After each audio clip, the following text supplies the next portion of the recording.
하겠어요. 트럼프 행정부의 결정적인 실패 요인이라고 보는데 미국에 대한 전 세계 국가들의 신뢰를 깎아먹고 있다는 거죠. 미국을 신뢰하지 않는데 달러를 왜 신뢰하겠습니까? 이 로고프 교수님도 이야기한 게 더 이상 국가들이 달러를 비축하고 있지 않다. 금을 비축하고 있다는 거거든요. 중국도 그렇고 인도도 달러를 더 이상 신뢰하지 않고 왜냐하면 트럼프가 보여주는 정책적인 행태가 같이 잘 살자는 게 아니라 또다시 팔을 꺾는 거잖아요. 누가 미국을 믿겠어요? 금을 비축하기 시작했다라고 하거든요. 엄청난 속도로. 그런 맥락에서 비트코인이라든지 미국이 재정 정책이나 화폐 정책으로 조작할 수 없는 화폐를 가지겠다라고 이야기를 한 상태에서 아무도 달러화를 사지 않으면 달러화의 가치가 떨어지겠죠. 달러화의 가치가 떨어지면 그만큼 미국 사람들의 삶의 질이 떨어지겠죠. 주식의 가치도 폭락을 하겠죠. 미국 자체 신뢰를 훼손하는 트럼프 행정부의 정책들이 미국의 패권을 지키기 위해서 하는 거이지만 결과적으로는 미국의 패권의 붕괴를 더 가속화할 거다. 그 길을 트럼프가 가속화하고 있다. 지금까지 미국이 잘 살게 된 게 양차대전에서의 미국의 역할도 있었고 사람들이 미국을 신뢰하면서 그 질서가 무너지면서 미국이 어려움에 처하게 될 거다라는 거고 그 이유는 미국의 거만함 때문이다. 풀브라이트는 이 케네디 정부 때 이 풀브라이트 프로그램을 만들면서 전 세계의 지식인들의 교류를 주장했잖아요. 미국의 번영, 전 세계 평화는 미국이 자신의 힘을 거만하게 쓰지 않을 때만 가능한 것이다. 힘을 거만하게 쓰지 말아라 주장한 분이었거든요. 로고프 교수님이 해준 재밌는 이야기가 자신이 그때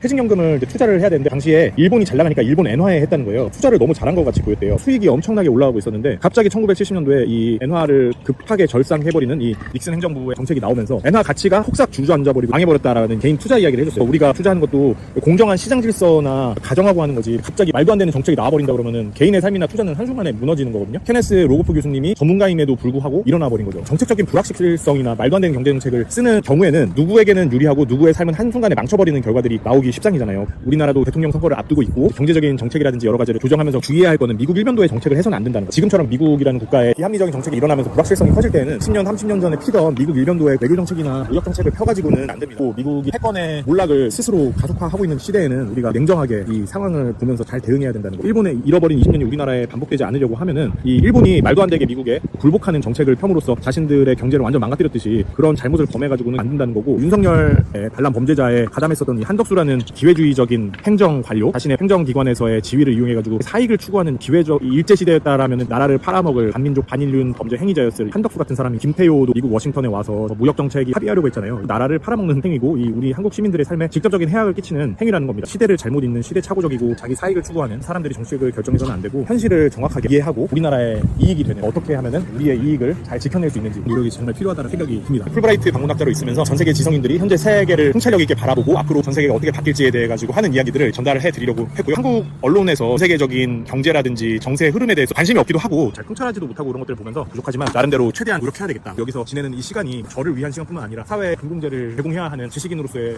책무라고 생각하거든요. 그런 차원에서 목소리를 전달해드렸습니다. 감사합니다.